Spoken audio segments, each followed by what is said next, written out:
stress and the brain. I've been saying it's a problem, but we need to talk about that. So next punch.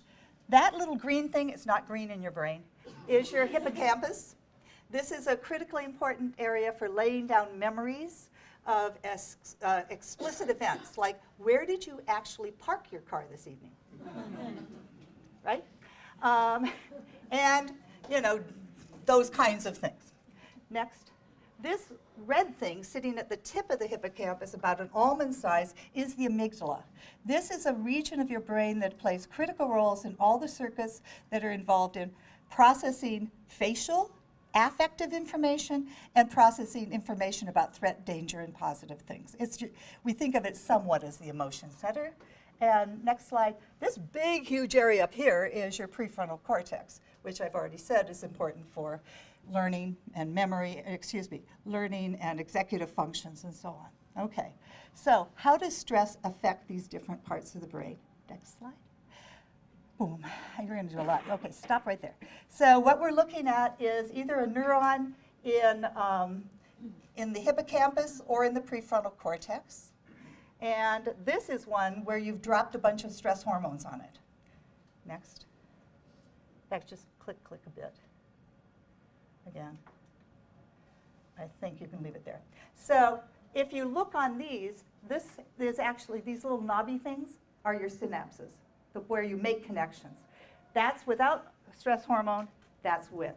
So I hope you can see two things. You've gotten rid of some of those connections, and you have fewer synapses on those connections if this has been exposed to incredible amounts of stress. Now, if this was an adult neuron and it was still in the head, and stress went away, much of this would come back.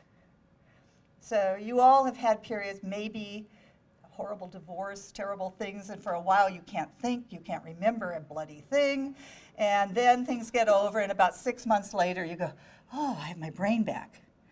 But children are developing their brain on this effect, and it has a much longer consequence. Now, the thing that's interesting is if this was the amygdala and we dumped a bunch of stress hormone on it, it would get more connections and more synapses because it's being developed to process negative emotion and help us get the heck out of there faster.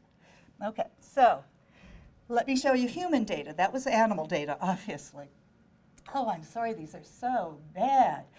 This is a study where they had children from orphanages and children who had been maltreated and were foster care compared to comparison youth. The kids are adolescents, and they're showing them pictures of faces with different emotional expressions. Angry faces, fearful faces, happy faces, neutral faces. And they're looking at how much energy is sent to the amygdala to process. This is called the bold response. It's actually how much oxygen is in the blood, and that's because for your brain to work, it needs oxygen. So the parts that are pumping away and really working get more blood, and you can see that because they're more oxygenated. So what you're seeing here is the angry faces, maybe a little bit more of a response from the kids with trauma histories than the comparison kids. But these things are called standard error bars. And if they overlap, it ain't significant statistically. Sneeze at it, it'll go away. The fearful faces, processing fear, is where you see the big difference. So what are the kids who have had early deprivation and maltreatment good at? Fear, right. And next slide. I'm just going to give you 3 pieces. We're going to the hippocampus now. These are my data. These are kids adopted from orphanages. I'm testing them at 13 and 14 years of age. They've been adopted on average by 2 years of age. Okay, I'm looking at the size of the hippocampus, and what I'm seeing, I need three hits from you. Ching, ching, ching. There we go. One more. These are my comparison kids. You have a left and a right hippocampus, okay? These are my comparison kids. These were adopted between 4 and 12 months of age. These were adopted between 1 and 5 years of age. This is what we talk about as a dose response. The longer in deprivation, the more we're able to see years later that the hippocampus hasn't bounced back. Now we know from work by a colleague of mine that white matter is also affected, but the earlier you get out, the more you're able to improve on that white matter, on the connections. So part of what's happening is you may have lost gray matter opportunities, but you're developing connections. You're getting to use what you've got, right? And so it's both a matter of what you've got and the connections you're able to make. So these kids actually solve problems that require the hippocampus as well as these kids do, but these kids don't. When you're saying those kids were adopted at those ages, what situation were they in before they were? They were in orphanages. Oh, okay. Sorry. From birth? Most of them from birth. Oh, okay. So they lived the first 2 years of their lives in an orphanage. Oh, okay. Okay, under deprivation. I'm sorry, thank you for asking. I thought I said it and I guess I didn't. Okay, so the next slide also is the same kids, but here we're looking at the prefrontal cortex. And here we see that in fact, even the early adopted ones have smaller prefrontal cortex relative to whole brain size. So the prefrontal cortex takes a huge hit even early.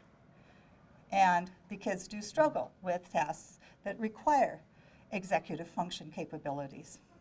Okay?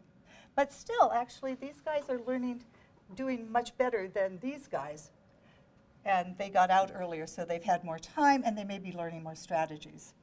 Okay, so it's both what you have and how you learn to use it that matters.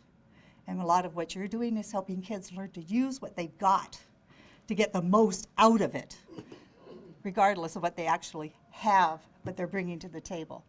Next slide. So what am I trying to tell you here? The architecture of the brain is shaped by our experiences. Genes matter, but experiences do too.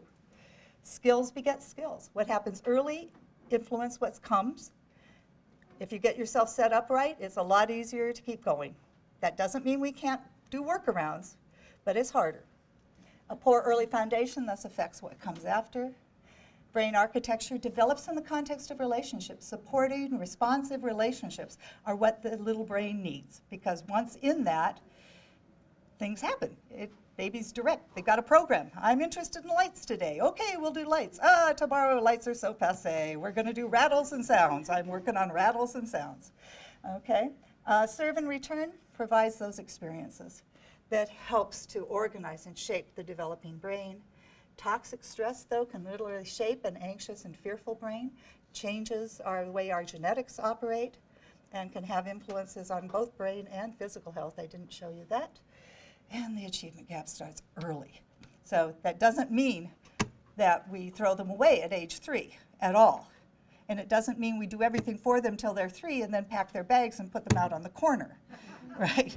Doesn't work that way. But it does mean if we want the best for our kids, we should be starting early and sustaining that effort. So how can we act on this science? That's what I'm saying. Get it right the first time. A lot easier. Basic principles of neuroscience say that's right. And the brain takes less physiological energy to set it up than to work around it. So high cost of remedial education and clinical treatment and crime that society eats if we don't get it right. Next. So how do we build resilient kids? How do we think about building more resilient kids? One way that we've come to think about explaining, because resilience is not a trait that you carry, it's not born in you. Some capacities to develop resilience may be there, but it's a complex topic. So we've tried to figure out a way to talk about it, and we think that we can do a reasonable job if you think about it as a teeter-totter, okay? That if the teeter-totter ends up going in this direction, you may have poor outcomes. If it goes in the other, you'll have good outcomes. And if you have a lot of adversity building up on you, then that may push it down into this direction. But on the other side are protective factors, are good experiences, are people like you who are out there working with these kids, are good libraries, are good schools, are faith communities, very powerful, especially for kids. Faith communities are one of the few places they get to go in and actually practice out different roles. There have actually been studies of this. You guys know this? It's really cool for kids to be able to go to church, and they can, they work with the senior usher and have a little tag that says junior usher, and they go to serve meals on wheels with their parent, and they go to Loaves and Fishes, and they, as they're teenagers, they're beginning to serve on boards, and it's a place where they learn a lot about civic responsibility. So keep it up, guys. So if we can balance these with good experiences, with protective experiences, then you can right some of the boat. Next. And help develop a resilient child who has good outfit. And if we think of this on a population basis, what we're trying to do as a society is develop resilient citizens. I mean, we've got a lot of potential shocks coming our way as the world changes, right? And the jobs that are the jobs for today in 20, 30 years may not even exist, guys. We really need a resilient citizenry whose brains are well organized, who are competent and capable and able to adapt, and are not act now, think later individuals. So what's our recipe? Adequate stimulation for the development of healthy brain architecture. Reduce, eliminate toxic stress in childhood. Increase support for protective factors for children and families, but don't overprotect them. Don't wrap them in bubble wrap. I always have to add that because you're all going home thinking what you did to destroy your children. Okay, what you did was give them a chance to learn to cope. If you want more information, there's more on the Institute of Child Development's website. And all of you, because you had those handouts, have access to the website for the National Scientific Council on the Developing Child. And there's loads of material on that website. There are videos, there's a resilience game you can play, and so on. And it would help you if you want to take this information back to your congregations. And I'm happy to answer questions. Yes?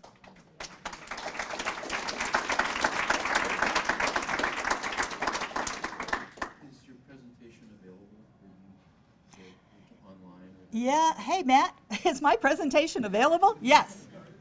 Yeah, 12 Plus Media filmed me several years ago. That's available. This particular, the slides. You may have some of these slides. The one where I said it's not been peer reviewed, I got to take that out. But you could have some of them. I'd be happy to let Zach have that. And this talk is online in various places, so, yeah. Yeah? How do you evaluate and describe what the appropriate stress brain looks like? So you want the amygdala to be stimulated some, but not. Oh, how what does a healthy brain look like? In terms of the stress side, yeah. In terms of stress reactions, well, okay. You have to be able to exhibit a stress response. If you can't do that, you're toast. So under circumstances that call for increased heart rate, you want to see that happen, and you want to see recovery. Rapid recovery once the thing's over. It's really the recovery piece as much as how much you react that matters. So I like to think you can eat stress for breakfast as long as you get to go on a sea voyage. So would growing the amygdala be a negative ever? We don't actually have the answer to that question. It's all about survival. If you are growing up in an environment where if you can't recognize danger and run like hell, we won't know the answer because you'll be dead. And nature really prefers to have people live and reproduce. And then after you've reproduced, nature doesn't care. So, I mean, sorry, guys, our age, they don't care. In many respects, it's what the context is that you're trying to adapt to. And then we do also know that individuals who are naturally more anxious, these connections are stronger for them. But they're not toast either, because as the prefrontal cortex develops and so on, you learn way of coping with yourself, learn ways of talking and language. Maybe take mindfulness training and learn to unhook feelings from thoughts a little bit and calm down. So there are many ways of having a healthy brain and compensating a lot for some of these things that can happen early. Yeah. It's not just the development of synapses. It has to do with chemicals and how It long does. they stay Yep. present. So some of the synapses have to do with getting the chemicals one place versus Yes. another. Yep. just Right. hers. There's this whole chemical stew going on. Oh, thank you, because I'm a chemical stew person. I'm the chemical stew person. Yes, the chemicals are critically important, and of course, they're being regulated also by the epigenetic changes that you're seeing, right? And the receptors on those synapses for these chemicals also. I mean, nature loves receptors. Can I tell you a quick story? It's a really cool story. Okay, oxytocin. You maybe all have heard of oxytocin. It's the love hormone, right? It's not, but that's okay. It is an important bonding hormone, and there are these animals called voles. You know what voles are. Some of you have heard that there are prairie and montane voles. And what's interesting is these guys are genetically so alike, but the prairie voles mate for life. They're totally cool, and they love to cuddle, and they're really cute. And the montane voles come together to reproduce, and then the mom takes care of the babies, and then at a certain point she doesn't want anything to do with them, they live solitary. So what's going on in these two closely related species? They both produce oxytocin. Oxytocin is regulating this bonding, but where the receptors are differs in these species. And in the prairie vole, the oxytocin receptors are all over the reward system of the brain. In the montane, they show up there only when the mother has to take care of the babies, and then they're gone. They come and go. So it's not even so much what chemicals are in you, it's where your receptors are and how well you receive and use that information. Nature is so cool.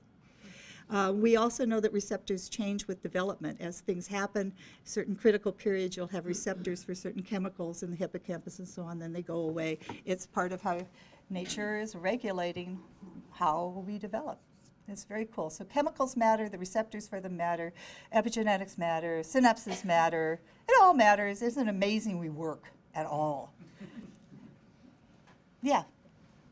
You had a slide, I don't remember which one it was, where it was talking about being supported and being safe and all of that. And so it's clear that the science is that that's really important. Because that's the case, why is there still a debate about whether hitting kids is okay? Well, now you're asking for me to answer a political science question. You know, there's lots of well, partly people have learned spare the rod, spoil the child. And spanking does work. That's the problem, and has an immediate effect. And we all have used it, even those of us who say we don't. When the kid's hand goes towards the electrical outlet and they terrify us, we're very likely to swat their little hand. So it works. The problem, developmental science has shown, is that punishment often has backfires as well. And so you not only learn what they wanted you to learn, but you learn some other stuff. I didn't have many spankings as a kid, but I did get spanked for stealing from my own piggy bank when I was 5, which, if my father said it was my money, I didn't understand why I couldn't take it out and use it, right? This made no sense whatsoever.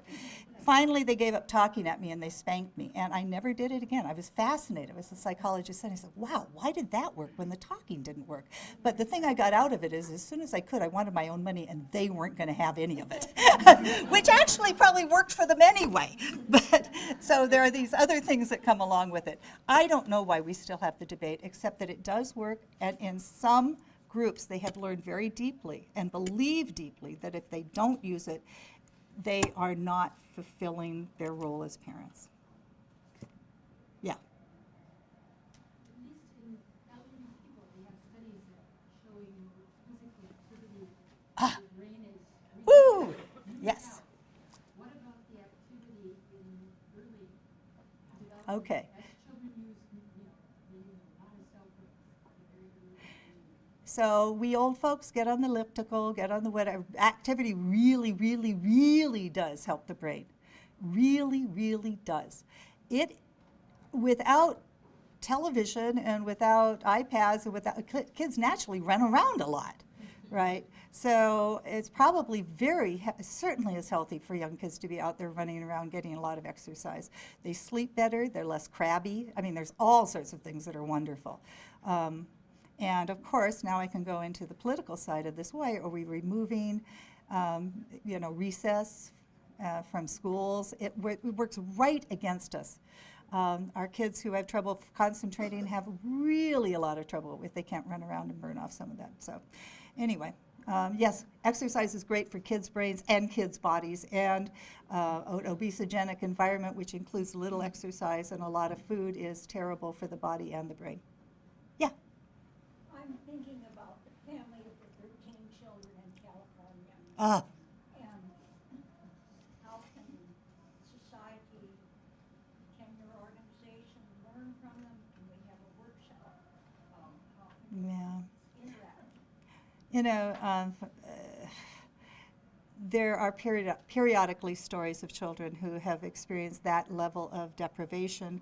We know a fair amount about kids like that, about the interventions that are needed, the challenges they're going to face, and so on. And they can go on to do quite well.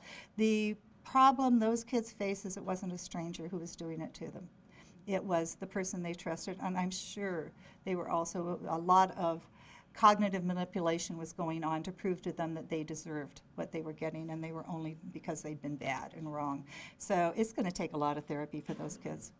It's unfortunately not a new case. I mean, it's a new case, but it's not the first time we've ever seen this. Yeah. So in the study you did with the cortisol, Yeah.